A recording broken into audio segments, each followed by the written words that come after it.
Hello, I'm Matthew Wood, here again with another of our 60-second selling tips.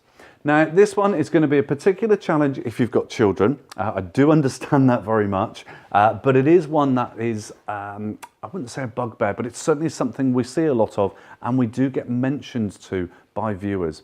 This one is put your washing away.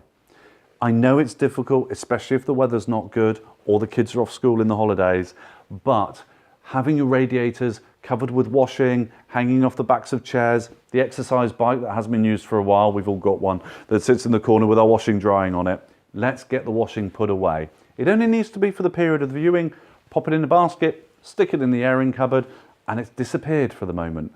That is going to be vitally important. It gives the best impression of your property and all helps towards getting you the best price. So that's our little 60-second tip for today. I look forward to seeing you again soon. Bye for now.